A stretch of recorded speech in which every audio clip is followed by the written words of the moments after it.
नमस्कार दोस्तों, मैं आपका दोस्त सोनू शर्मा। साथियों, नगर परिषद के चुनाव है वो नज़दीक हैं। 2 मार्च को नगर परिषद के चुनाव रखे गए हैं और इसके साथ साथ मैं आपको बता दूं कि नगर परिषद के चुनाव के साथ साथ अब नगर परिषद चेयरमैन के जो दावेदार हैं वो सामने आ रहे हैं। हमारे सामने सबसे मजबूत उम्मीदवार मैं आपको बता दूं बीजेपी पार्टी के पुराने कार्यकर्ता, जमीन से जुड़े हुए कार्यकर्ता हमारे सामने मौजूद है। सुनील बामणिया जी, जिन्होंने हमेशा ही पार्टी की सेवा की और इसके साथ साथ अब बीजेपी पार्टी से टिकट की मांग कर रहे हैं और लगभग टिकट इनको मिल भी सकती है क्योंकि ये वफादार कार्यकर्ता रहे हैं। सबसे पहले मैं आपको बता दूं, वफादारी और पार्टी में रहना अलग अलग बात होती है। ये पार्टी में तो रहे हैं, साथ में वफादार कार्यकर्ता भी हैं और इसके साथ साथ अब इन्होंने अपनी दावेदारी ठोक दी है। 2 मार्च को चुनाव होने जा रहे हैं। सबसे प्लस पॉइंट इनका यह भी है, वार्ड नंबर 28 से इनकी धर्मपत्नी नगर पार्षद भी हैं और इसके साथ साथ सिरसा शहर में दूसरे नंबर पर सबसे ज्यादा वोटों से इनकी जीत भी हुई है और इसके साथ साथ समाज में इनका रुतबा भी अच्छा माना जाता है। सामाजिक आदमी है, पंचायतों में भी आना जाना है और बीजेपी की लगभग टिकट इनको मिल भी सकती है। नमस्कार बामणिया साहब, आपका स्वागत है। राम राम। राम राम जी, आपका भी बहुत बहुत स्वागत है जी। आपके चैनल का भी मैं हार्दिक स्वागत करता हूं। सिरसा की आवाज़ एक प्रखर आवाज़ है। आपका भी बहुत बहुत धन्यवाद आने के लिए। मेरा सबसे पहला और सबसे बड़ा सवाल, बीजेपी आपको टिकट दे देती है, दावेदार बना देती है, प्राथमिकता आपकी क्या रहेगी? क्योंकि शहर में बीजेपी की लहर चल रही है, सरकार हरियाणा में बीजेपी की है, प्राथमिकता आपकी क्या रहने वाली है? हाँ, ये आपने बिल्कुल सही कहा कि यहाँ पर हमारा प्रयास ये रहेगा भारतीय जनता पार्टी के प्रत्येक कार्यकर्ता का कि हमारी सेंटर में भी बीजेपी की सरकार है। हमारे यशस्वी प्रधानमंत्री नरेंद्र मोदी जी के नेतृत्व में सेंट्रल गवर्नमेंट हमारी चल रही है। स्टेट में हमारे यशस्वी मुख्यमंत्री श्री नायब सैनी जी के यशस्वी नेतृत्व के अंदर यहाँ हमारे हरियाणा में बहुत अच्छी सरकार चल रही है और हम सब कार्यकर्ता, मैं भी और पार्टी का प्रत्येक कार्यकर्ता ये चाहता है कि सिरसा के जो छोटी पंचायत के चुनाव हैं उसमें भी ये सरकार बीजेपी की ही बने और हमारे यहाँ पर भी और पूरे हरियाणा में ट्रिपल इंजन की सरकार यहाँ पे बने, ऐसी हमारी प्राथमिकता है। और हम सब कार्यकर्ता और यहाँ की जनता भी मुझे लगता है ये चाहती है कि यहाँ पर ट्रिपल इंजन की सरकार बननी चाहिए। जैसा कि आपने मुझसे प्रश्न किया कि हमारी प्राथमिकताएं क्या रहने वाली हैं, तो भाई साहब हमारी सरकार ने, जनता भली भांति इस बात से परिचित है, उनको ये ज्ञात है कि भारतीय जनता पार्टी के राज में कभी भी किसी से भेदभाव नहीं किया जाता और भारतीय जनता पार्टी की प्राथमिकता ये रहती है, क्योंकि मैं भी उसका एक साधारण कार्यकर्ता हूं और मैं भी ये चाहता हूं कि हमारे समाज में पंक्ति में खड़े हर अंतिम व्यक्ति तक हमारी सरकार की योजनाएं, उसका लाभ उस व्यक्ति को मिलना चाहिए जो वंचित है, जरूरतमंद है और जिसको वाकई में ही ज़रूरत है कि जो हमारे सरकार की योजनाओं का लाभ मिले। दूसरा बात, यहाँ पर हमारा जो चुनाव लड़ा जाता है नगर परिषद का, हम सब लोग भली भांति इस बात से हमारी जानकारी है कि नगर परिषद का चुनाव लड़ा जाता है गलियों में और गलियों पर लड़ा जाता है, यहाँ की सफाई को लेकर लड़ा जाता है और यहाँ की जो हमारी गलियों में सीवर लाइन है उसको लेकर ये चुनाव लड़ा जाता है। ये बेसिकली हमारी नीड्स हैं, आम जनता की भी नीड्स हैं, इसको लेकर हम चुनाव लड़ने जा रहे हैं। वैसे हमारी सरकार ने हमारी जो योजनाएं थी उसके तहत पूरे शहर के अंदर हमने जो गलियों का, सड़कों का जाल बिछा रखा है, उसमें कोई भी अतिशयोक्ति नहीं है कि उसको कोई नकार नहीं सकता।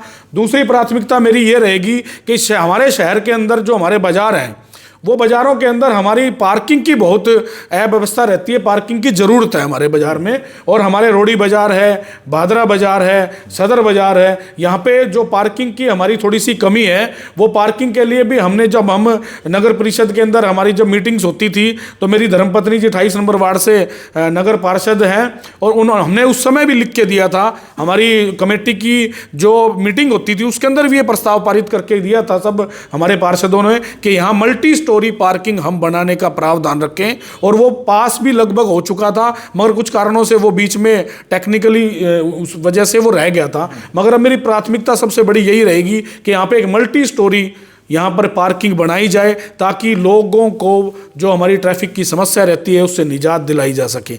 दूसरी, यहाँ पर जो गलियाँ हैं, जो बची कुची गलियाँ हैं, मुझे लगता है कि कुछ ही गलियाँ ऐसी हैं जो बची हुई हैं, 20-30% कुछ भी बची हैं, तो वो मेरी प्राथमिकता रहेगी कि उसको मैं पहले नंबर पर उन गलियों को बनाएं। और जो इंफ्रास्ट्रक्चर है, सीवर लाइन है, हमारी जो बेस है हमारे यहाँ पर सफाई का, उसको भी हम मजबूत करें और सफाई व्यवस्था को भी मजबूत करें। यहाँ कर्मचारियों की ज़रूरत है, तो मेरी प्राथमिकता ये रहेगी, अगर मुझे मौका मिलता है तो मैं ज़रूर से ज़रूर इस पर काम करूँगा और दिल से काम करूँगा, और जो माइक्रो मैनेजमेंट होती है उसके तहत मैं वो काम करने का प्रयास करूँगा। बामणिया साहब, बीजेपी राज में पैसा बहुत आता है, नगर परिषद में सही ढंग से प्रयोग नहीं किया जाता, अधिकारी कर्मचारी आनाकानी करते हैं, मनमानी करते हैं, पैसे का इस्तेमाल सही नहीं होता, तो उसके लिए आपका क्या प्रयास रहेगा? ऐसा है जी, पहले नंबर तो भारतीय जनता पार्टी की सरकार है, नायब सैनी जी के नेतृत्व में बड़े अच्छे तरीके से इसको हैंडल किया जा रहा है। जो भी भ्रष्टाचारी कोई अधिकारी या कर्मचारी इसमें इन्वॉल्व होगा उन पे कार्रवाई हो रही है। अगर वो नहीं होगी तो मेरी प्राथमिकता ये रहेगी, सीएम साहब से मिलकर, पार्टी के जो शीर्ष नेतृत्व है उससे मिलकर उस अधिकारी को खुड्डे लाइन लगाने का मैं काम करूंगा, भ्रष्टाचार को जड़ से मिटाने का काम करूंगा। कमेटी के अंदर अगर किसी ने मेरे रहते हुए अगर किसी ने रिश्वत लेने का प्रयास किया ना, तो वो ऑफिसर वहां रहेगा, और यहाँ पे उनके समर्थक हैं वो भी यहाँ पे नहीं रहने दूंगा, ये मेरा दावा है। और उसको, भ्रष्टाचार को जड़ से खत्म करने का काम मैं सिरसा नगर परिषद में करूंगा। सिरसा की जनता बीजेपी पर विश्वास क्यों करे, बीजेपी को आपको वोट क्यों दे, बड़ा संदेश दे दो। मैं सिरसा की जनता से ये अपील करता हूँ, हाथ जोड़ के निवेदन भी करता हूँ कि हमारी सरकार के अंदर जो भाजपा का जब से 2014 से माननीय मनोहर लाल खट्टर जी से ये सिलसिला शुरू हुआ था, उस सिलसिले के बाद हम लोग, जनता ये आवाज़ उठाती रही है कि भारतीय जनता पार्टी की सरकार आनी चाहिए।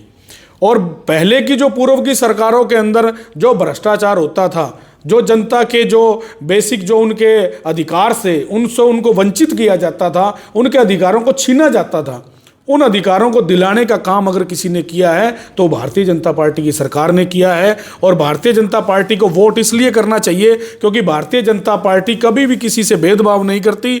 हम लोग ये देखते आए हैं पूरे हरियाणा में, जहां पर भारतीय जनता पार्टी के एमएलएज हैं वहां पर तो योजनाओं का पैसा आता ही आता है। जो हमारे भारतीय जनता पार्टी के विधायक नहीं है उनको भी कभी भी उनसे भेदभाव नहीं होता और उनको पूरा पैसा यहाँ पर सरकार की तरफ से भेजा जाता है ताकि वो अपने क्षेत्र के अंदर विकास कार्य करवाए जा सकें। और योजनाएं जो आप जन धन योजना लगा कर चलो, उज्ज्वला योजना लगा के चलो, और बहुत बड़ी योजनाएं जैसे पेंशन का मुद्दा है। अब पेंशन का मुद्दा किसी समय में 2014 में मैं सुना करता था कि यहाँ पर जब 2014 में माननीय मनोहर लाल खट्टर जी पहली बार मुख्यमंत्री बने तो उस समय उन्होंने 4 लाख बोगस पेंशनें खत्म की थी, बंद की थी। जो पूर्व की सरकारों में 4 लाख बोगस पेंशनें चल रही थी, जो लोग मर चुके थे, मरे हुओं की पेंशनें खा रहे थे, और उसमें अधिकारी भी शामिल थे, और मुझे कोई परहेज नहीं है कहने में उसमें एमसी भी शामिल होते थे। और वो लोग 4 लाख बोगस पेंशनों को बंद करने का काम अगर किसी ने किया तो वो भारतीय जनता पार्टी की सरकार थी। उसके बाद ऑनलाइन सिस्टम किया, सीधी उसके बेनिफिशियरी जो है जिसको लाभ मिलने वाला है उसके खाते में वो पेंशन जाती है। और हरियाणा के अंदर, पंजाब, आसपास के जो स्टेट हैं वो हमारी हरियाणा सरकार का अनुसरण कर रहे हैं। हमारी आज 3500 रुपये पेंशन होने जा रही है, और उसका श्रेय अगर जाता है तो वो भारतीय जनता पार्टी को जाता है। और हमारी जनता को ये बातें देखकर हमें भारतीय जनता पार्टी को वोट करना चाहिए। मतलब सिरसा की जनता यह जान ले, पहचान ले भी केंद्र में बीजेपी की सरकार है, हरियाणा में बीजेपी की सरकार है, तो सिरसा की ये छोटी सरकार है, ये बीजेपी की होनी चाहिए। आपका कहने का मतलब यही है? बिल्कुल बिल्कुल, मैंने जैसा पहले बोला है कि हमारी ट्रिपल इंजन की सरकार की अभी यहाँ बहुत आवश्यकता है, और ट्रिपल इंजन की सरकार बनेगी तभी हमारे सिरसा का विकास होगा। क्योंकि मैं सिरसा का बेटा हूँ और नरेंद्र मोदी और नायब सैनी जी का हनुमान हूँ। वो मेरे को जैसा निर्देश करेंगे मैं वो करूँगा, और मुझे अगर पार्टी मौका देती है तो मैं ये चुनाव बड़ी मजबूती से लड़ूंगा।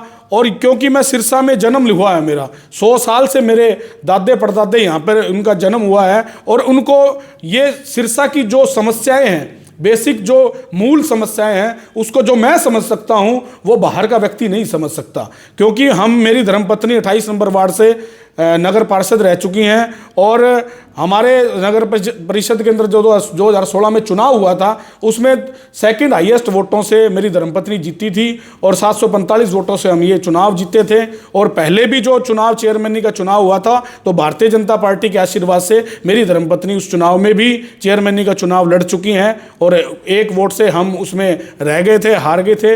मगर अब हमारी प्राथमिकता ये है कि हमारे सिरसा के जो बात समझ सकता हूँ, जो बात मेरे मन में है, क्योंकि हमने धरातल पे काम किया है। मेरे परिवार ने मेरे पूरे परिवार ने सोशल वर्क जो किए हैं, समाज में रहकर किए हैं, धरातल पर जो काम किए हैं, वो समस्याएं मैं समझ सकता हूँ क्योंकि हम लोगों के बीच में रहता हूँ। लोगों की समस्याओं का मुझे ज्ञान है, लोगों की समस्याओं से मुझे ज्ञात है। होता भी है कि लोगों में जो अपने मन की बात है वो एक बड़े राजनेता के पास नहीं बता सकते, क्योंकि मैं एक साधारण परिवार से निकला हूँ। मेरे पिताजी ने बहुत ही गरीब परिवार में जन्म लिया था और यहाँ पर एक रेडी लगाकर मेरे पिताजी ने अपने परिवार का पालन पोषण किया और अपने नैतिक मूल्यों को संभालते हुए कभी भी उनके दामन पे कोई दाग नहीं लगा। ना हमारे परिवार ने जब भी की है सिरसा के लोगों की सेवा की है, इसलिए मैं यहाँ पे दावा भी करता हूँ। बाकी हमारे शीर्ष नेतृत्व का ये काम होता है, क्योंकि हमारी भारतीय जनता पार्टी है वो हमारी एक कैडराइज पार्टी है और बड़ी संस्कारित पार्टी है। जो भी हमारे शीर्ष नेतृत्व का इसमें जो निर्देश होगा वो उसके हिसाब से ही हम आगे की कार्रवाई करेंगे। अगर मुझे लड़ने का मौका देगी पार्टी तो मैं बड़ी ताकत के साथ, बड़ी मजबूती के साथ ये चुनाव लड़ूंगा और ये जीत कर ये सीट जो है नगर परिषद की वो भारतीय जनता पार्टी की झोली में डालने का काम करूंगा, नायब सैनिक जी की झोली में डालने का काम करूंगा। साथियों, आप देख सकते हैं नगर परिषद चेयरमैन की दावेदारी बीजेपी पार्टी से सुनील बामणिया जी ने ठोक डाली है। ये वो नेता हैं जो जमीन से जुड़े हुए हैं, जो गरीब आम आदमी दबे कुचले लोगों के बीच में रहते हैं और इसके साथ साथ इनके ऊपर कभी भी कोई दाग नहीं लगा और हमेशा से इन्होंने जनता की सेवा भी की है। तो सभी साथियों से गुजारिश है इस वीडियो को ज़्यादा से ज़्यादा शेयर करें और इस वीडियो के बारे में आपकी क्या राय है कमेंट करके हमें ज़रूर बताएं। धन्यवाद, शुक्रिया।